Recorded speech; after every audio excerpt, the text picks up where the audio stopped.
Yes, welcome, ladies and gentlemen, to the Titus and Sergio Variety Hour, a special event today. I've got with me a Formula One legend, arguably Australia's greatest ever driver, motorsport racing car driver, Alan Jones. He won the Formula One, and he's just got a book out called AJ, How Alan Jones Climbed to the Top of Formula One. Alan, great to have you with us today. Thanks for making the time, coming in and seeing us. My pleasure, thank you. The book's great. I get sent all the sports books and said, people say, oh, can you read this? And I read most of them, and you can tell they've been written by a ghostwriter, and perhaps the person who wrote them hasn't actually even read them themselves. And I've heard a few stories where that's actually true from some publishers.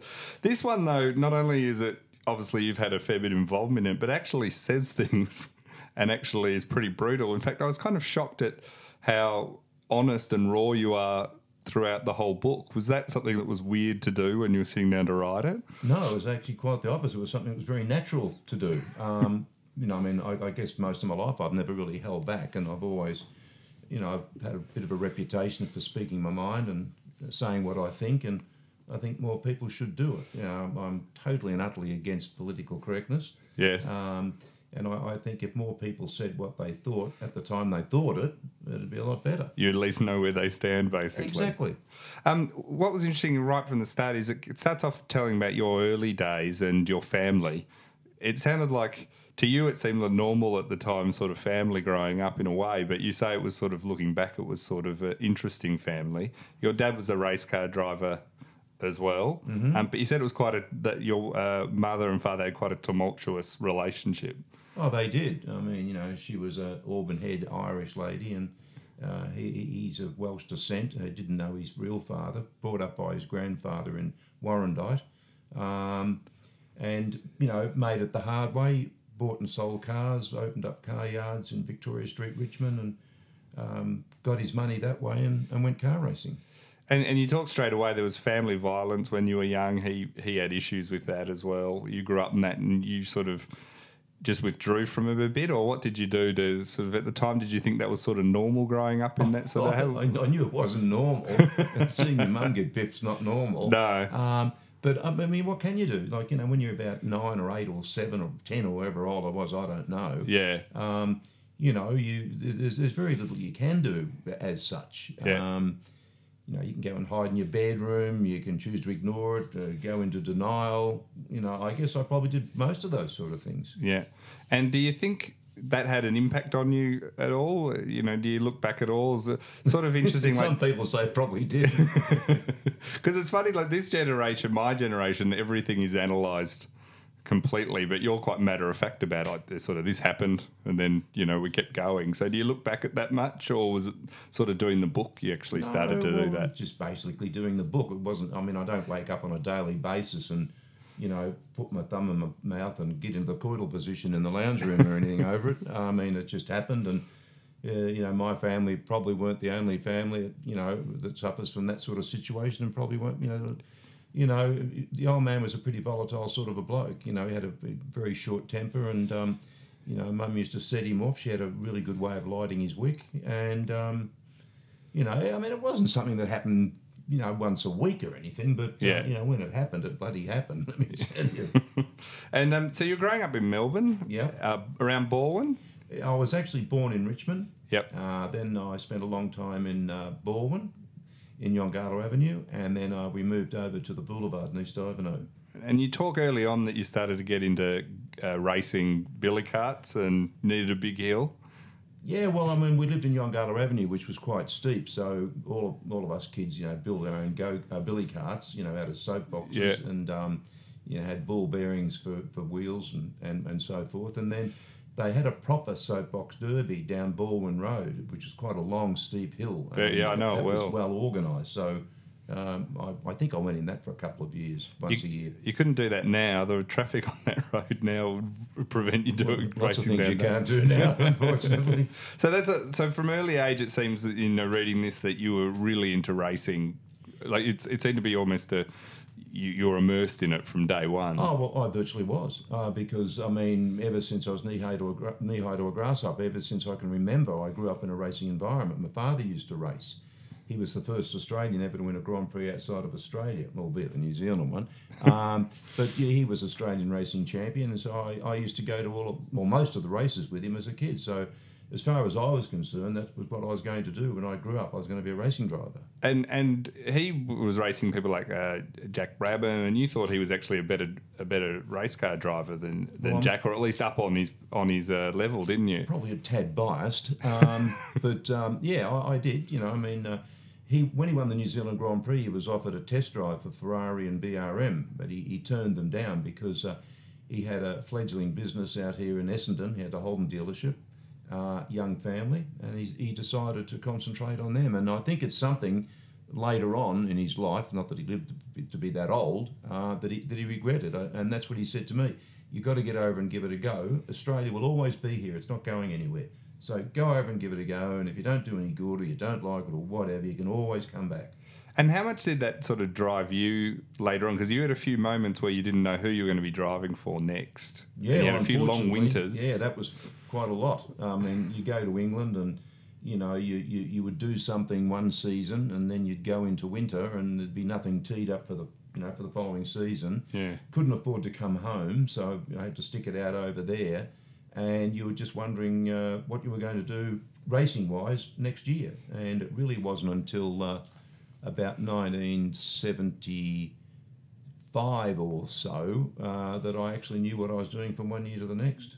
And you talk early in your book, and one thing where you talk about honesty, that honesty is directed at yourself as a young man quite a lot in the book. You're quite harsh, isn't quite the word, but you're quite honest and open that you thought you were quite arrogant and quite focused. And I was a prick. I think you describe yourself as that a few times. And do you think you talk about experience of school you weren't particularly interested in? You were at Xavier College for a while. Yep. That seemed to turn you off education and Catholicism, you say in the book. Yep. And you used to get the strap there. They were... Yeah, I mean, lovely cold winter's day in Melbourne, minus 100 degrees or whatever it gets down here. And, they used to pull these bloody great big long straps out of their shoulder holsters, which they kept under those black robes. This was the Jesuits. And they were pretty long and they had sort of copper in them to give them a bit of spring, but that obviously didn't satisfy them enough. They then used to soak them in vinegar overnight to harden the leather up.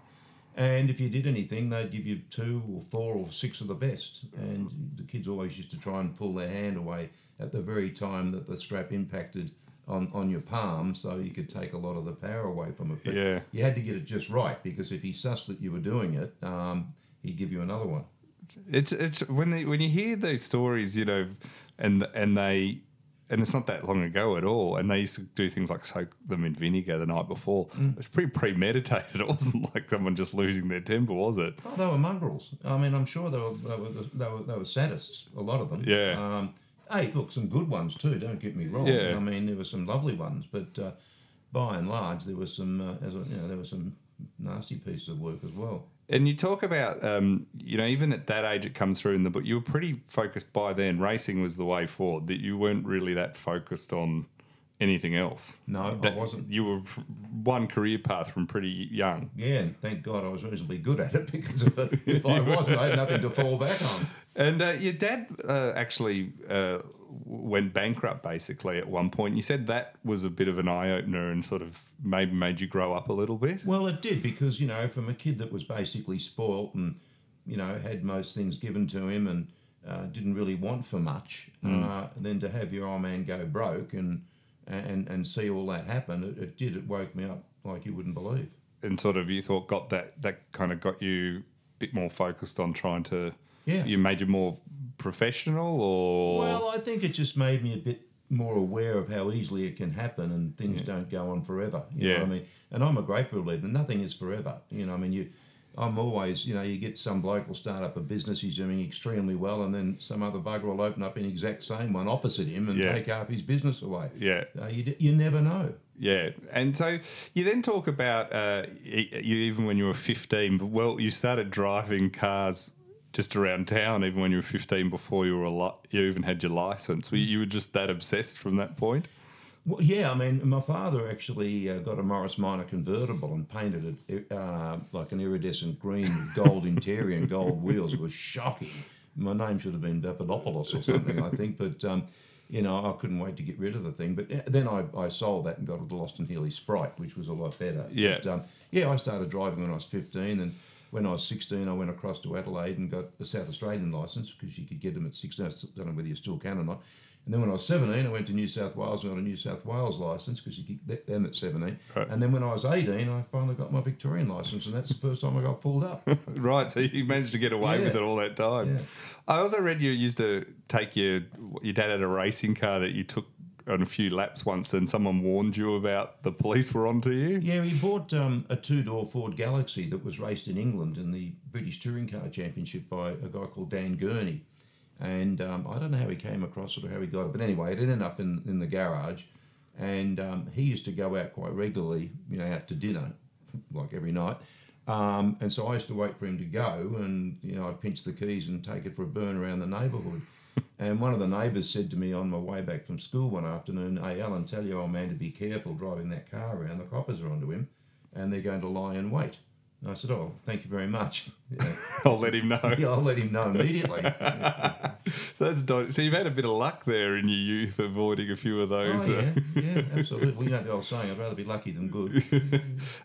So then you a lot of go-kart racing at this point. You were starting to do a lot of that, and it seemed like there's quite a big scene in Melbourne at the time. Yeah, well, I mean, in those days, most of the go-kart racing used to go on converted drive-in picture theatres, during the day when they weren't being used, obviously, and they'd make tracks.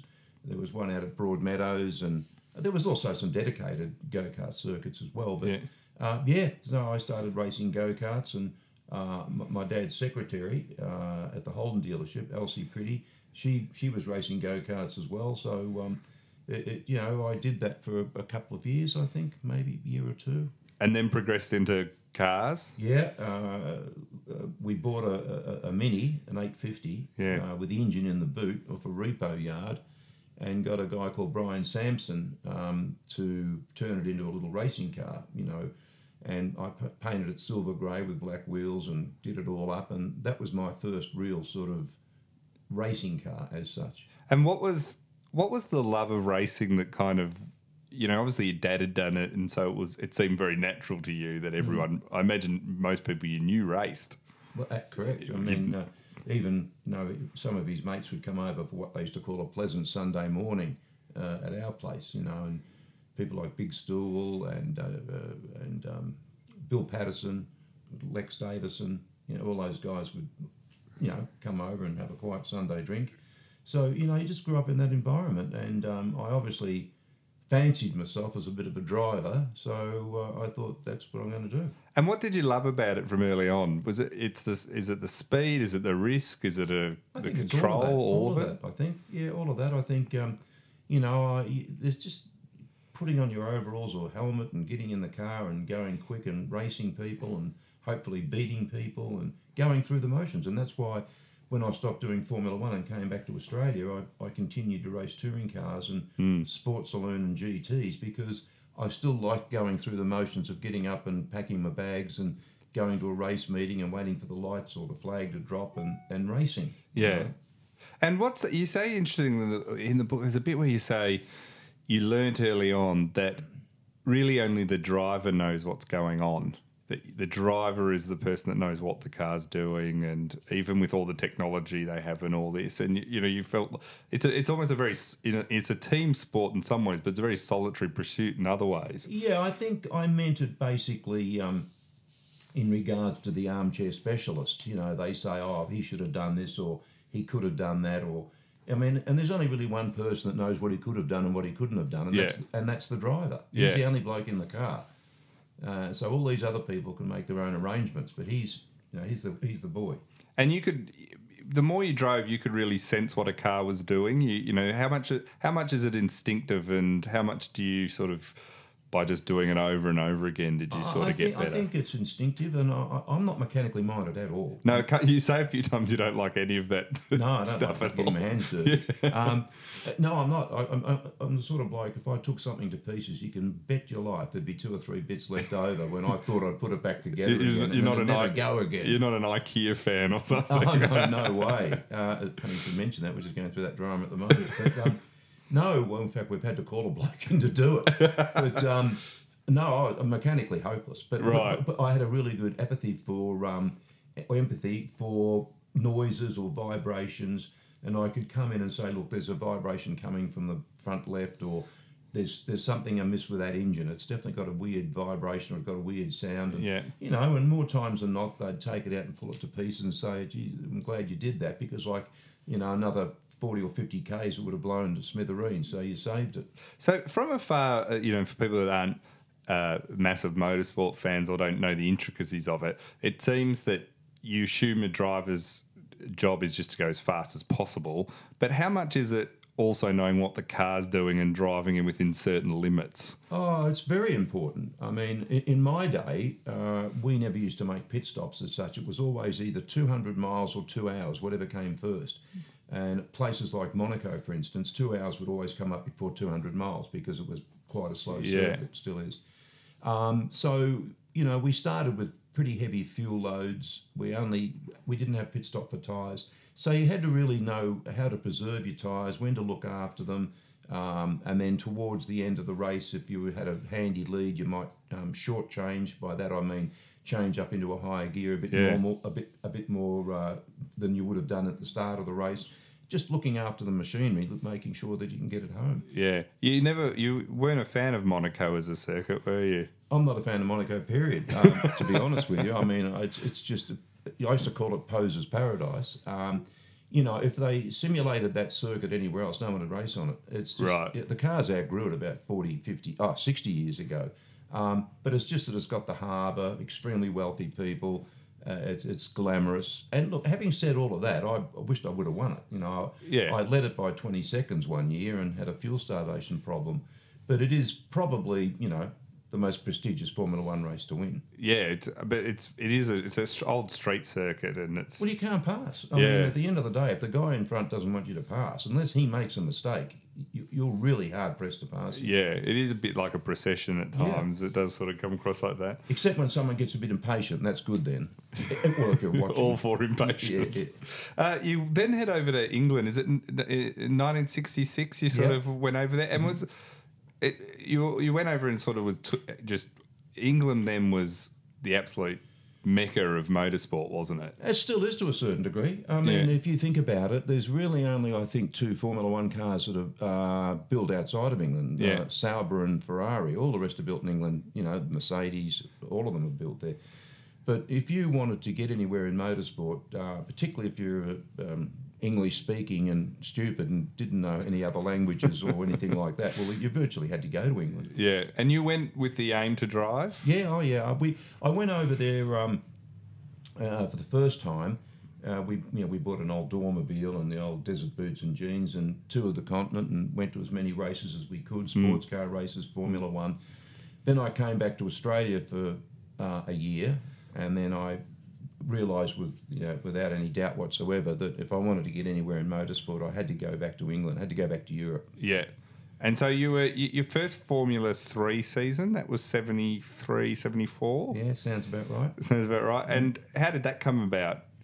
How do you get a gig back then as a driver? How do you convince people? Because I'm assuming they can't just watch races on TV back then like they can now. So TV probably. So you have to sort of convince them. You have to convince someone that you're worth taking a chance on. Absolutely, and that's what I keep saying to my son. You've got to work the paddock. And you know, I went over there. I can honestly say I've never paid for a drive in my life. I've never paid anybody to let me drive their car. But, you know, I went over there and we bought a Formula Ford, and then from there we got a Formula Libra, which I smashed at Brands Hatch and broke my instep and a few other things. And then from there we got a Formula 3. This was all self-thingoed from the money we made buying and selling minivans and caravans to poor unsuspecting New Zealand and Australian tourists. So you're really hustling Yeah, to try and make it over there. Would do, say, anything, to get a drive. I'll get my bum in a car. And then we were racing Formula 3, and obviously there was a gentleman by the name of George Robinson that owned a company called Vegan Tune, who was making Formula 3 engines. And we bought an engine from him to put in the car, and we were doing quite well. And then GRD, which was Griston Racing Developments, started to build Formula 3 sports car Formula 2, and they were going to have a works team. There was a guy called Dennis Dobby that owned Dart Racing, Dobby Automobile Racing Team, and they said they were looking for a driver, to run the Dart Formula 3 car, which was a factory car. And George talked them into allowing me to drive it, and that's where it all started. I got £2,000 for the year to be the factory driver. Right. And back then, what's the scene like for racing? I mean, now the safety back then, the tracks, was it as professional? Was it semi-amateurish back then? Well, was it still a hobby sort of thing? We all thought it was professional. We all thought it was safe. We all thought it was because you don't know. I mean, you look back on it and you think, bloody hell. We raced things in aluminium monocoques, which were pop riveted. So if you had a shunt, they crumpled up like bloody paper. Yeah. But we all thought we had the best overalls and helmets, and I look back some of the photographs, one of which is in the book, I think, of me driving a Formula Atlantic car. And there's no Armco, there's no barriers. Yeah. But, you just, in those days, you really didn't sort of think too much about it, to be You honest. sort of thought you were at the forefront at that point. Oh, yeah, the business. Yeah. And you mentioned the Formula Atlantic, the year you drove for them, and you meet a guy called Harry Stiller in this period. Correct. He sounds like an interesting character, and he sounded like an important person in my career. On your career. Yeah, no, Can you tell us a bit about him? Well, he owned a fun park down in somewhere on the seaside in southern England, and also the obligatory car dealer. But he raced cars himself, and he was sponsoring a guy called Bev Bond in a state-of-the-art Formula Atlantic March. And I'd just raced a car. I had a phone call from somebody, I forget who it was, saying that this bloke was looking for a driver. And would I go down and have a talk with him? Well, I was in the car immediately and down there, and he said, he's got a transporter and everything, very professional. I turned into the street, and there's a Nestle truck parked outside the address I was going to. I thought, oh, please don't let that be the transporter. Sure enough, it was. And he had a Formula Atlantic March, which he'd put a Falconer body kit on, which was a different sort of a body kit than the original March one. Anyway, one thing led to another, and I didn't have anything else to do, so I struck up a deal to drive for him. And I went to Silverstone and luckily won the race. But this wasn't a good car, was it? No. And then the next race was up at Alton Park, which is probably about a 2 or 3 hour drive north of London. And after the race at Silverstone, I'd give him a little list of things to do, which I always used to do, like how to improve the car or what I would like done to the car or some little changes.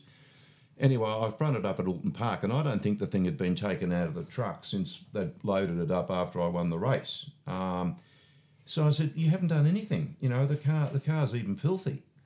And I said, look, if you're not going to take it seriously, there's no way I'm driving for you, because I knew I was a little bit lucky to win that Silverstone race. Yeah. And I knew that if I continued with this mob, I'd just be a bloody midfield of that. So I made sure I went around, and this is where I said before working the paddock, I went around and spoke to people, told them why I wasn't driving the car, that they were unprofessional, I wasn't prepared, blah, blah, blah. Yeah. And left it at that, and then drove back to London. And I got a phone call from Harry Stiller about 4 or 5 days later saying, could you come up to Silverstone? And because I used to do a little bit of testing for March Engineering that built the cars. Yeah. Could you come up and have a drive of my car? Because Bev doesn't seem to be able to get the understeer out of it. It's just understeering like a pig everywhere. So I said, yeah, no dramas. So I rang up Robin Hurd, which is he was one of the directors of March. And I said, Robin, can you do me a favour? And it's only down the road from Silverstone anyway. I said, can you come over and just give me a hand to get this thing handling a bit better, get the understeer out of it? He said, yeah. So he was a good, really nice guy. So he came over to the circuit and I jumped in it. And between the two of us, we dialed out the understeer and really got it going well. And I lapped about 1.3 seconds under the lap record. Right. To which Harry Stiller was very impressed. Bev became the team manager immediately, and I became the driver. And that's how I started driving the Formula Atlantic for Harry. Right. And then that's when he, the following year, we were going to do Formula 5000, which was a 5-litre step up. And then the old tax man started chasing him, and he said, "Oh, I'm going to America." And I thought, "Oh God, here we go." So I said, "All right, okay." So once again, didn't know what I was doing the following year. And then about, I don't know, 3 or 4 weeks later, he rang up again. He said, "Oh, bugger it." He said, "We're going Formula One." I said, "What?"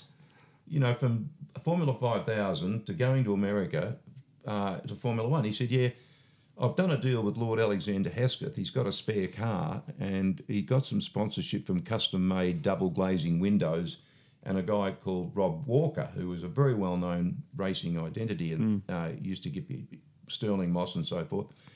And I've put this deal together, and your first race is the non-championship race at Silverstone." I said, "Oh, okay." So I went up to have a seat fitting in the car, and it was all unbelievably professional. And, "Do you want this change? Are you happy with that? Are you comfortable?" And I thought, "Oh, I've died and gone to heaven." And I did that race, and we finished 7th, I think, but we beat some pretty good names like Mario Andretti and a few people like that. And then I did about another 2 or 3 races in the Hesketh, and I at one stage qualified next to or just behind James Hunt, who was in the Hesketh. He'd been racing it all year. And then, sure enough, Harry did have to go to America because the old tax man must have eventually caught up with him. It does seem he had the tax. And then I thought, oh, no, here we go again. And by that time, Ford had brought out a V6 engine, and you could race a V6 in Formula 5000, even though it was predominantly V8. Yeah. And because it was V6, it was given a little bit of a weight concession. And I started racing that, and it was really quick. It handled well, and we won a few races in it. And a guy called Rolf Stomlin, who was driving for Graham Hill, had a big shunt at Montjuïc Park in Barcelona, went over the fence, killed a couple of spectators and hurt himself. Yeah. And I got a phone call from Graham Hill saying, "Would you like to deputise for him while he's getting better?" And I said, "Yeah, absolutely." And so I did that. And I don't know how many races I did for Graham, I've forgotten, but I got his best ever result for the year at the old Nürburgring, the long one. Yeah. And finished off the year doing that. And then I got a phone call from John Surtees, who said, "I'd like you to come down to Goodwood and have a test of my car to the view of driving for me next year." Right. So I did that, and we went down there and did some quick laps and forged a deal at a coffee shop later that afternoon. What's the step up, to give people a sense who haven't driven these, to go from a Formula 3 to a Formula 1? How big a jump is that in sort of ability and class of car? Well, at the end of the day, that's exactly why they've got the junior formulas, because anyone that jumps straight out of a Formula Ford into a Formula 1 car could probably end up having a good shunt. Yeah. But, by the time you've done Formula 3 and Formula Atlantic and Formula 5000 and so forth and so on, you've normally got a heap of kilometres under your belt, and you've been building up in the horsepower department anyway. Yep. So by the time you get into a Formula 1 car, it's not that big a shock. It's not completely. It's not like getting out of your... In fact, it's nicer because it does everything better. It's actually just a better type of car, really. Yeah. So you were in heaven when you first started getting into a Formula. Yeah. Is it also when you, though, drive a Formula 1 car, very hard, a bit like if you're used to travelling business or first class, it's very hard to go back. Is it a bit like that when you're used to driving the best of the best? Well, you don't go back normally. Yeah. I mean, once you get into Formula 1, unless you get the boot, and there's nothing else available except like a Formula 2 or a Formula 5000 or sports car racing. Yeah. But normally, I didn't. I used to race the odd Formula Atlantic at the Macau Grand Prix on the way home every year. Yeah. I used to drive for a guy called Teddy Yip, and part of the deal was he'd pay my airfare back to Australia, and I'd stop off in Macau and do the Grand Prix for him. Right. So apart from that, really, I didn't. I just stuck with. I did Can-Am racing in America. Yeah, I remember you did a bit of racing in America. Yeah, I love racing in America because A, the weather was better than England, and B, they were a bit more like Australians. They had things like hot hamburgers and cold drinks as opposed to the other way around. So I enjoyed America, and they've got some fabulous circuits. And so I used to go over there and do Can-Am. Yeah, can you remember that first F1 race you ever were in? First Formula One you were ever in? Well, that was that non-championship race at Silverstone. Yeah. And once again, I think it might have been a bit damp or something, but, it just went, it was fairly unspectacular. I think as I said, we qualified about 7th. And you like the wet? You quite like racing in the wet? well, I don't really, but I seem to be quite good in it, if you know what I mean. Yeah, it's, right. I've had a lot of success. My first Formula One victory started off as a wet race in Austria, and then it dried out. But, I've always prided myself as being reasonably good in the wet. Yeah. It was a different time back then because in 1976 you actually had Durex were sponsoring your car, and the BBC said that they didn't feel very comfortable with a condom sponsor involved in it. Well, exactly. And didn't want to show it on TV. Well, in those days, that's when sex was safe and parachuting was dangerous. But we had Durex on the car, and which was London Rubber Company, and they were sponsoring the Surtees, and the race was a non-championship race at Brands Hatch, and there was a hell of a bloody kerfuffle going on about whether they would televise the event because there was a car there with a condom sponsorship. Yeah. And now they'd give you a bloody knighthood. But we went ahead and raced it with that on anyway, and as it happened, it turned out again to be a little bit of a damp, wet type race. And I finished not so far behind James Hunt. He won it, and I got second. I was reasonably close to him. Yeah. So they had to put it on the camera because they could not televise James without my car being in the frame. And you got along well with James Hunt? He was very well. He was a terrific bloke. What did you like about him? Because he was at the time when you started, he was the dominant racer? No, not really. When I first went over there, James was racing Formula 3. Right, okay. And I got to know him, I think it must have been in Formula 3. And I used to give him a lift up to Alton Park sometimes, and then I think he got into Formula 2, and then he eventually got into Formula 1. He got into Formula 1 when I was still mucking around in Atlantics, I think, or something like that. But I always got on well with him because he was very down to earth, bit of a character, bit of a larrikin, didn't take himself too seriously, and I always had a soft spot for him. Do you think to be a race driver, do you think you need to be... You talk about the difference between you as a normal person and you when you were in race mode from the moment you left the house. Yep. And do you think you need to be, you need that to be really good, you need that almost singular focus on you seem to just get into it was all about the racing and that was it. Well, that was for me. Yeah. And I believe that to be true probably of the majority of people. I don't know, I can't speak for them. Yeah. But I just know that when I was at a racetrack or on my way to a racetrack, I was a totally different person than the bloke that went down the pub to have a pint of beer. Yeah. I didn't have any patience. I used to get very angry. I was very competitive. Wouldn't tolerate fools. And yet, sort of come Tuesday after I'd got back to England and I'd gone down the pub, luckily with people that didn't talk about motor racing, it was just one of the boys having a drink down the pub. And, I don't know. That's the way I dealt with it. Yeah, that's sort of the...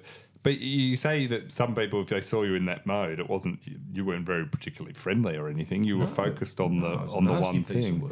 I was, and I don't make any excuses for that. That's what worked for me. Yeah, I was aggressive, and very competitive, and single-minded. Were you always that competitive? Because it seems the mental component of racing is almost... when you get to that level, it seems to be that's the thing that separates the best from the rest, I've never been a good loser.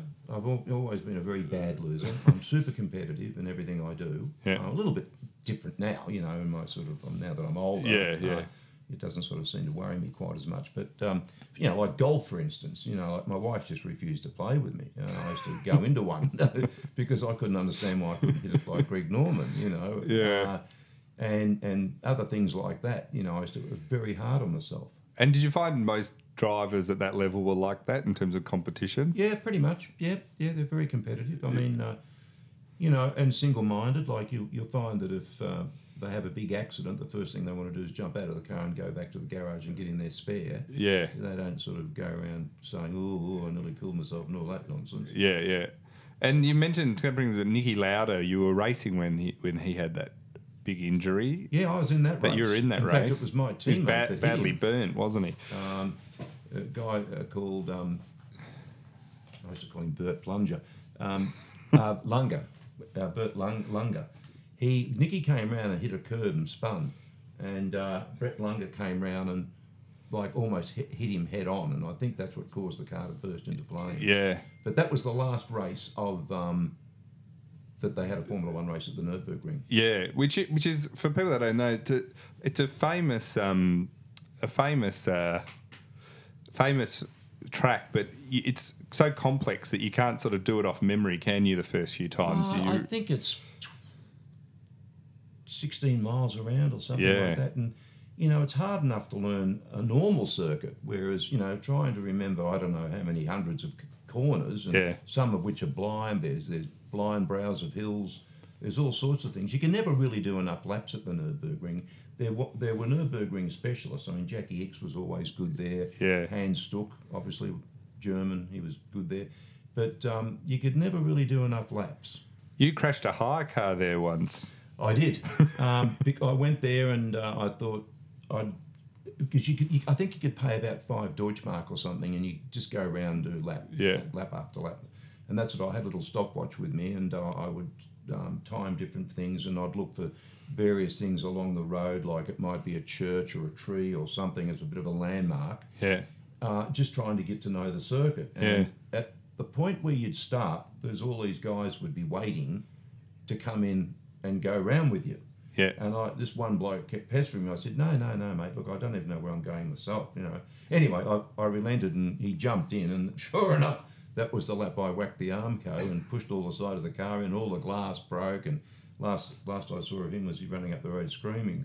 And this is a hire car that you've hired for this was a hire car, so I had to hide it behind the Armco, and then when it got dusk, some of the other Formula One drivers that were doing the same thing, Mark Donoghue and a couple of those guys, they sort of gave me a bit of a hand to get it off the circuit because it was all crabbing, wheels were sticking and all.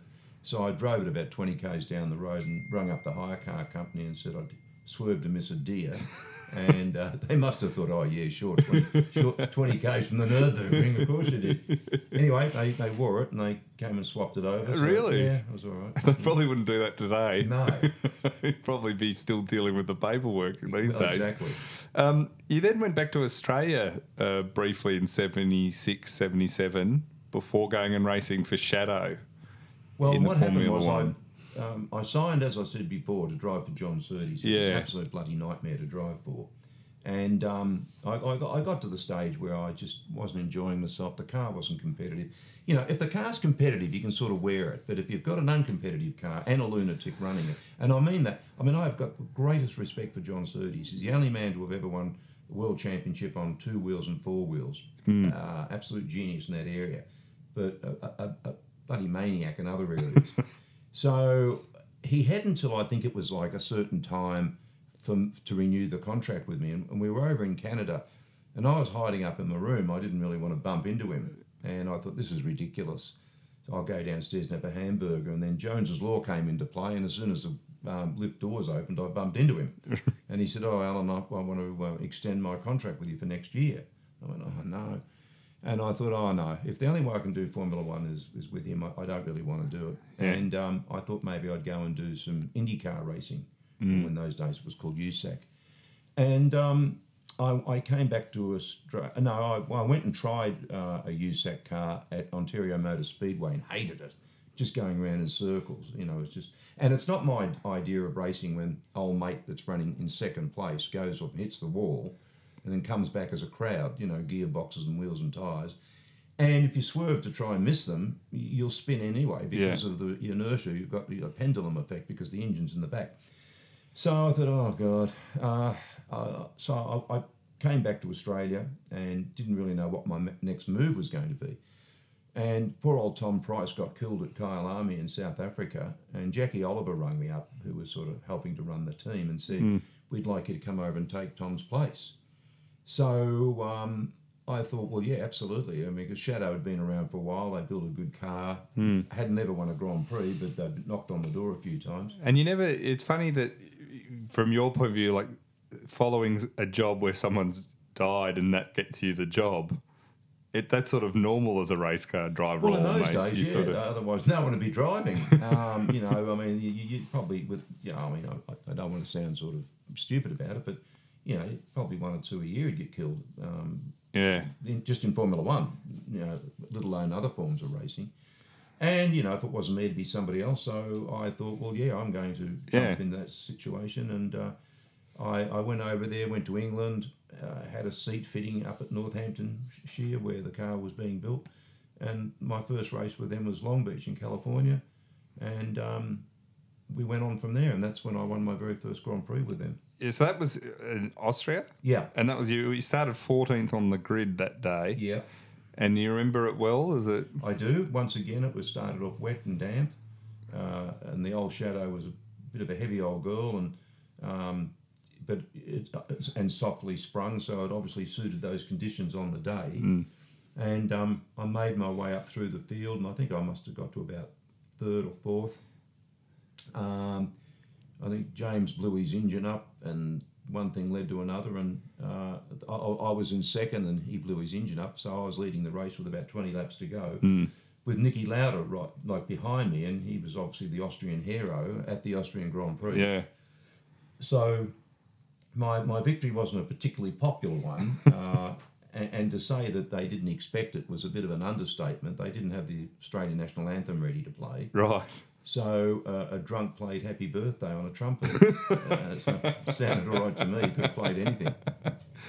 You had an interesting sort of quirk of fate next where Ferrari were quite interested in signing you, or so it seemed at first, and you actually went clandestine arrangements.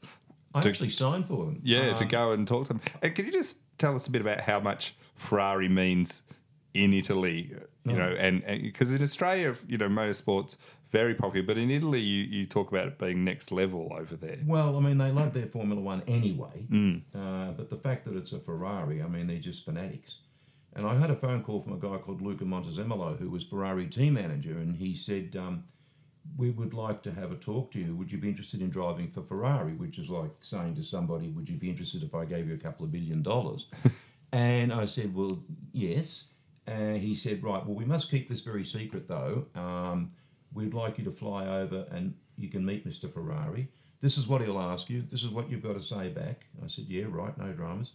So the reason he was keeping it secret, because we all were hiding behind caravans and everything, talking about deals for the following year. Like none of the teams wanted other teams to know who they were talking to, and drivers. So I flew over to Milan and got off the plane, and here's this guy in a pale blue pair of overalls with Ferrari embezzled emblazoned all over him, with a big sign Alan Jones above his head. And I thought, well, if this is their way of keeping something secret. Anyway, I went down to Ferrano and went through the factory and saw their, you know, that they build their own engines, they build their own gearboxes, they do everything. And then I went to Ferrano, the test track, where Mr. Ferrari had his house, come office thing. And I sat in the waiting room for a while, and these big double doors opened up, and I went in, and he was behind this desk, and he was as white as a sheet. I thought he was dead. And sure enough, he asked me all these questions, you know, why would you like to drive for Ferrari? Well, because I'd love to become world champion, and I think with your cars that's a possibility, blah, blah. All the stuff that he wanted to hear. And then he said, right, well, I'll level with you. We're trying to sign a North American driver to help our sales in North America. And to that end, we're sort of hoping to sign Mr. Andretti. But if we can't get him, we'll sign you, or we'll exercise the contract that you've just signed. I said, okay, fine. So about a week later, I went down to this station in London where they used to bring out the magazines a day early, and I saw headlines, Mario Andretti re-signs for Lotus. And I thought, oh, yeah, I'm a Ferrari driver. How good is this? So a week went by, I didn't hear from them, and I thought, that's strange. So I rang them up and said, you know, when would you like me over there? And there was about 2 minutes of silence, and I thought, this is not looking good. And eventually they came out and said, well, you know how we told you that we wanted a North American driver for our son? Yeah. Well, we have signed a Mr. Villeneuve. And I said, oh, good on you. You know, what do you want me? What do I do with the thing? Oh, well, stick it where the sun doesn't shine, basically. So I immediately got on the phone to Frank Williams and said, Frank, I've been giving a lot of thought to all of this, and I'd love to drive for you. And then he turned around and said, "Oh, well, I'll meet you on the side of the motorway, but we've got to keep it very quiet and secret." I went, "Oh, no. Not again." So anyway, eventually I went up to the factory and met Patrick Head, who unbelievably intelligent, probably the best engineer, one of the best engineers of all time. And then saw Saudi written on the side of the car, which were the petrodollars. Because up until then, Frank had really just been not even a midfield runner; he'd been a tail ender. I was about to say, this was in 1978. You say later on Ferrari had done you a favour. Yeah. You think going to Williams suited you to a T, but at the time he was one of the least successful constructors. He was. He wasn't even like you were saying. So this wasn't you'd gone from sort of potentially being in Ferrari to potentially going to one of the least successful ones. Absolutely. They were. But, I was running out of options, to be honest. And I thought, well, and of course the old petrodollars written on the side of the car. So Saudi Arabia was suddenly, they were very interested in pouring money in, basically. Frank was an unbelievable salesperson. He could be very persuasive. I mean, he would fly down to Riyadh in Saudi Arabia, and he would sit in the waiting room of some sheikh's office for like days. I'm not talking about hours, I'm talking about days, until they eventually saw him. And then he eventually got some sponsorship from them, which allowed him, A, to build his own car and get some decent engines and get a factory and so forth and so on. And I signed for him, and the FW06 was a great little car. It was probably a year too late. It wasn't a ground effects car. At that stage, Andretti and Ronnie Peterson were winning everything in the Lotus 78, which was a ground effects car. Explain what a ground effects car is. Well, it's basically you're sitting in an aluminium monocoque, which is very thin, and then either side of you, you've got effectively what is aeroplane wings upside down that are pushing you down and giving you lift. And Chapman stumbled across it quite by accident in the wind tunnel. And for that year, those cars just dominated. So that helps with the cornering and everything. It just keeps you on the track. Yeah, absolutely. You can run a little less wing, so you don't have quite as much drag, so you're quicker down the straight. A lot more downforce through the corners. You can brake later. So we were having a good dice for the lead at Long Beach in the FW06, strangely enough, against Reutemann in the Ferrari. And then my best result was a second at Watkins Glen, which is upstate New York in America. And then the following year, we had to do the first one or two races in the FW06 because the FW07 wasn't ready yet. But Frank brought the FW07 out to California to test it on the Monday and Tuesday after the race. And I went up there and I hopped in it and drove it. And within 6 laps, I just came in and said, bloody hell, I know why Andretti and Peterson are winning all these races. This thing's got so much grip. It's a joke. And it did. And Patrick had basically built one of the best ground effects cars of all times. You loved this car, didn't you? Because you love any car you win in. But it was a noticeable, huge improvement for you. Night and day, and from that point I used to drive down the pit lane past where the Ferraris were and give them a little wave because I'd invariably out-qualify them all the time. Now, look, it might have only been with one finger, but it was a wave, You said there's an interesting tale about you said meeting some of the Saudis that were funding you. You got to like them. They used to give you an envelope every now and then. What was in the envelope? Well, wouldn't you like somebody that came up and gave you 10 grand every time? Well, that was just what they'd give you as a token of their appreciation. After Long Beach, when I was dicing with the Ferrari, all these young guys that were going to school over there, and I'm talking 19, 20-year-olds. Yeah. I was living next door to a guy called Bill Simpson, who owned Simpson Safety Equipment, overalls and helmets and so forth. Yeah. So we decided to have a party, and I invited the princes and Frank and whoever else wanted to come to the party. And Frank came along, and he's jiggling from one side of his bum to the next because he never drank, he never smoked. All he used to do was run 8 miles a day. And he was just about to get up and leave, and the Saudis pulled up in their big limos, and Frank was back down on the couch at 1,000 miles an hour. Anyway, they were there for about, 45 minutes, and eventually one of them said, "Alan, I'd like to see you for a moment, please." And I went, "Where can we go?" And I said, "Well, I've heard about these blokes, I don't know about this." I said, "Well, we'll go into the garage." Anyway, he pulled out an envelope and he said, "We are very proud of you showing our technology today," which, of course, they didn't have any technology, except a camel. And he gave me this envelope. And I said, "Oh, that's not necessary." So I put it in my pocket 1,000 miles an hour. Went into the bedroom, opened it up, and it was 10 grand cash. And I thought, I could like this bloke. He's not a bad bloke. And then same thing happened, I don't know, I must have won a couple of Grand Prix, and I was invited down to Nice in the south of France, where they used to take over 2 or 3 floors of a hotel every year. Right. And they used to sit around by the pool at 3 o'clock every afternoon and smoke those bloody things. The hookers, yeah. And first of all, I was sitting next to a bloke, and I said, that's because I'm a bit of a watch perv. I like watches. And I said, that's a nice watch. So he took it off and handed it to me just for me to have a look at it, because it had LB Loud on the face, and they were one of our sponsors. Right. Owned by the royal family. So I thought, that's lovely. And I went to give it back to him, and the Crown Prince or whatever said, no, it is yours now. I said, no, I didn't want it for that. I wanted to just to look at it. Just a look, yeah. No, it's better for him now. He gets a new one. So I said, oh, okay, right. And then the envelope appeared as well. So I thought, how good are these people? So did you this obviously racing, just being someone from Melbourne and stuff, just opened your eyes to this international scene and huge amounts of money, I imagine some of these people have. You would have seen things that you would have never seen if you didn't race. You even had trouble explaining it to people back here. They didn't believe you. The wealth. The guy, Mansour OJ, who owns Tag, eventually bought a company from a guy called Jack Hoyer that owned Hoyer watches and called it Tag Hoyer. Now I think it's just called Tag, I'm not sure. But I think they were arms dealers. I think that's where they got most of their money from. Right. But he had his own private 707, which was an ex-Qantas one, which we flew from England to Austria in. And then from after Austria, I won the race, and he said, we're going back to Mum's for dinner. And I said, I've got to get home because Christian's there. He said, no, what time would you be home if you stayed here and went tomorrow morning? I said, we'd probably get home about 11:30 midday. He said, I will have you there at 1 o'clock. Come back to Mum's. Now, Mum's was in Nice. So we've taken off from Graz, gone to Nice, cars waiting on the aerodrome, got in the cars. He said, now, what would you like to eat? Because Mum's had some dinner guests there. You can have Lebanese, French, or whatever. So he said, oh, yeah, okay. By the time we got there, the dinner guests had gone, the table had been reset. He said, I'm sorry, you'll have to stay in the pool guest house. Now, I knew it wasn't going to be a shack. Yeah. This bloody thing was 2 stories with room service. So we stayed there, and the next morning he took us down to the harbour, got into one of his boats because they were deciding which one to take. Yeah.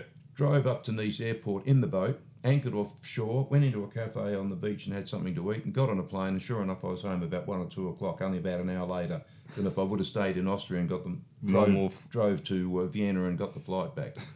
And, he used to just helicopter everywhere, and, after I won the World Championship in Montreal, the next race was at Watkins Glen, upstate New York. Yeah. He said, Alan, you can. There's a Learjet there. You can just take it, go wherever you like, and I'll see you at Watkins Glen. So Charlie and I said, right, beautiful. So we jumped in it. I had to drop somebody off in New York, and then we didn't know where to go. So we ended up by doing a U-turn and going back to Watkins Glen, a place called Elmira, which is a beautiful part of the world. And we just stayed there. But basically it was just, take the jet, which one, or which, and you'd be there with your mouth open. You'd say, this is just unreal. Yeah, this is a world I would not normally see. Exactly. It is amazing. You started to have a great deal of success with Williams, but back in Australia you still weren't completely well known. There was a 60 Minutes episode that sort of introduced you to Alan Who, and it was called Alan Who. Yeah. That sort of. Well, I still get that to a certain degree during the year here, except when the Australian Grand Prix is on at Albert Park, then they know who Alan is. Right. All of a sudden. But no, it's pretty true, because keeping in mind that Grand Prix weren't televised back here then. Yeah. And it's like if there's an Aussie in any sport, you always seem to take a bit more interest in it. Well, I do. Yeah, that's right. Unless it's those stupid tennis players. But you seem to watch something if there's an Aussie doing well, Jason Day or a golfer, whoever it may be. That's right. So I think the fact that Nine started telecasting it and it started coming on, and, I still have a lot of people come out and say, oh, thank you very much, you brought Grand Prix racing to Australia. Look, it for sure as hell would have come anyway. But whether I was responsible for getting it a little bit early or not, I don't know. Yeah, I think it definitely attracted, like, Channel 9 being interested in it and seeing that what it was. I mean, you know, once you start seeing the glamour and then Adelaide wanting to get involved and Yeah. everything, it definitely was a thing. Brings us to when you actually got into your championship year, which is 1980. You won a horse at one point as part of one of the races that year. What happened was there was two Frenchmen in two French cars on the front row of the grid, Right. the Ligiers. And, you know, being typical old French, they thought it was home and dry. And anyway, I ended up by winning the race. And when I went up onto the podium, there was a horse up there and they said, would you like to hop on it? And I said, no, I don't want to hop on a bloody horse on a podium. But on my luck, it'll back me off anyway. Yeah. So he said, no, it's yours. You've won it. You know, and I said, well, I'm an Australian living in London. What am I going to do with a horse? It was a little Shetland. And so I went back to the motorhome, had a cold beer and after the podium. Yeah. And lo and behold, I walk out of the bloody motorhome and this thing's tied up to the rear bumper bar. So I didn't know what to do. So in the end, we got it to quarantine and then it flew back to Australia as a thoroughbred's companion because apparently thoroughbreds get quite nervous or something. Right. If they're with another horse, they settle down. So it came back as a thoroughbred's companion. And I had the farm at that stage, so I took him up the farm and that's where he lived out the rest of his life. And somebody said to me, is he still alive? And I said, that was 38 years ago. Guess. But it's amazing they just give you a horse. You wouldn't see that today. So that was when that year, 1980, that was a fantastic year for you. You get to Montreal and you've got the chance to win the championship. Can you remember, like, this has been your singular focus. Yep. I mean, in a roundabout way, all your life, and Absolutely. you're suddenly right almost there. Were you nervous? What's the feeling when you know you're on the absolute cusp of achieving something? Well, you're just hoping like hell that nothing goes wrong, you know. And as it happened, I was quickest in the first couple of practice sessions, and then PK went out and went like about 0.8 of a second quicker, which is a lot in Formula One. And we're all scratching our heads thinking, where in the hell did he find that speed? Yeah. So he ended up on pole position. I ended up second quickest on the front row, and we took off and we rubbed wheels. And my engine cover came off, and he went into the fence, and they stopped the race. And in those days, you could have a spare car. So he went and jumped in the spare car, which just so happens to be the car that he qualified in. Right. And they hadn't changed the engine since qualification. And there were some suggestions that engine might have had a certain combustion that it shouldn't have had, right. And they had to run a certain fuel that they weren't allowed to run, and they couldn't afford to put that fuel in for the race because after the race they do fuel checks. Right. So they decided to chance it and put normal fuel in the qualifying car. Anyway, the race started and he took off. I got in the lead actually, and he passed me like I was parked, and about, 20 laps in, the engine just blew. So right. I went on to win and claim the championship. And what was that feeling like? Because most people don't even have a lifelong dream in a way, but you did. So, well, it was just unbelievable. I mean, I was both elated and sad. I was sad my dad wasn't there to share it with me. And true, I started to cry in the helmet, and I thought, "Come on, pull yourself together. You know, this is not good. You're not going to do a Bob Hawke here." Thankfully, by the time I got back to the rostrum, I pulled myself together a bit and went up and got the trophy. And then Mansour, who his father had bought Canadair by that stage, had these Canadair executive jets and whatever. We were staying at this pretty posh hotel in Montreal. By the time we got back, he'd had all the ballroom decorated. He'd had photographs of the car all around the walls with non-reflective glass framed. How in the hell he found anybody to do that at the time, I don't know. And so we had the big party.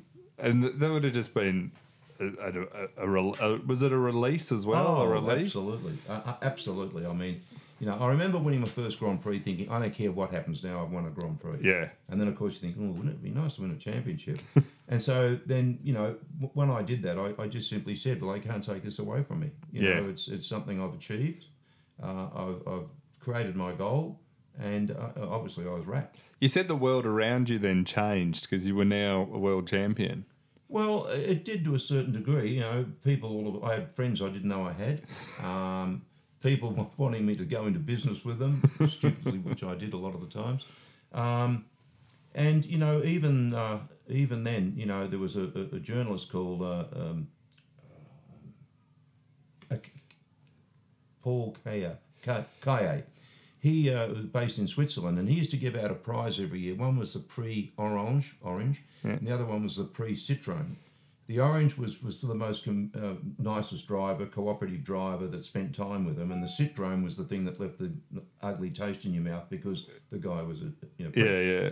So he gave me the Orange in 1979, I think it was. Right. And then I copped the Citron at the end of 81, simply because when you're world champion, people want to talk to you that didn't want to talk to you before. Yeah. And you didn't have time to sit down and have long chats with people. Yeah. You know, you had to restrict the amount of time that you had with them, particularly at the circuit. Yeah. So then I turned into a big expert.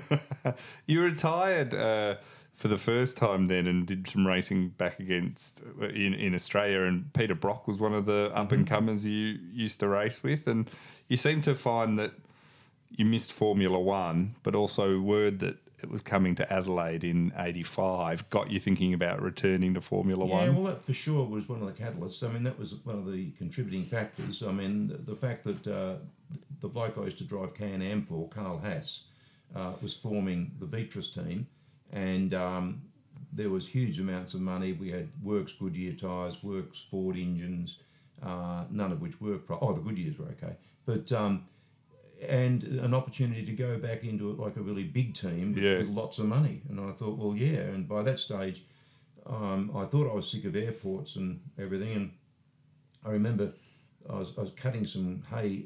We had a 100-acre paddock near the house, and I just got a new tractor, and I thought, this will be good, I'll do this. And I got about halfway through it, and I thought, I'm sick of this, my back's hurting and everything.